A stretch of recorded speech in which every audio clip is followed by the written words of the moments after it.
Key Performance Indicator, or KPI. Back in 2015 at the FIBA Americas up in Edmonton, Canada Basketball put on a coaches clinic for a few coaches from the area and other places across Canada. And we looked at the Canada style of play, looked at it in fairly decent depth, and we also then started to discuss some of the concepts that have been very important for the success of our senior women's national team. One of these things was KPIs.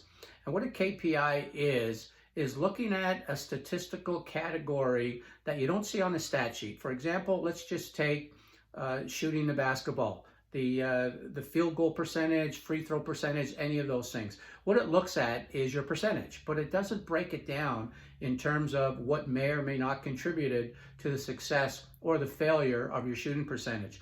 Here's one of the KPIs that we looked at when we were at the FIBA Americas in 2015, is we looked at how important was it to attack the key. And that was a very, very important statistic.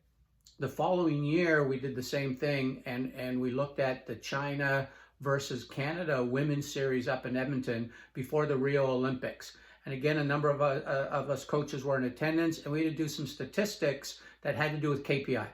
And the one KPI statistic we took was looking at which team attacked the key the most. And in the Canada-China series, every quarter of the games that we did the stats for, and we did 2 out of 3 games, every quarter, the team that attacked the key the most led on the scoreboard.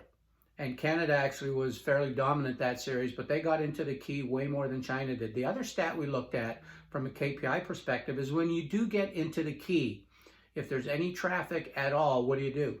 And most of the Chinese women, when they got into the key, they would do their layup and take off a 1 foot, and once they got up in the air, they're in trouble. The shot was being challenged, and it lowered their scoring percentage. Our national women's team, on the other hand, is when it came to their KPI and getting into the key, is they landed on 2 feet if there was any traffic. So once you land on 2 feet, you have a scoring opportunity. Can you do an up and under? Can you do a shot fake and do a step around? Can you do a pivot and pass out to a teammate? So the KPI that came out of that was as soon as you land on 2 feet in the key, your scoring percentage goes way up. So a KPI, a key performance indicator, is to break down a performance and then start to measure it. And a KPI starts with a hunch. The hunch in this situation was which team is going to be more beneficial by attacking the key. And obviously attacking the key was a huge factor. So it became a KPI, not just a hunch, it became a KPI. And then landing on 1 foot or landing on 2 feet versus taking off a 1 foot, that was measured. And the scoring percentage was way higher when players would land on 2 feet. So it became a KPI. It was no longer a hunch. It was a very important part of the game. So those 2 KPIs, getting into the key, attacking the key, and landing on 2 feet, was huge for the development of our senior women's national team. That was their KPI.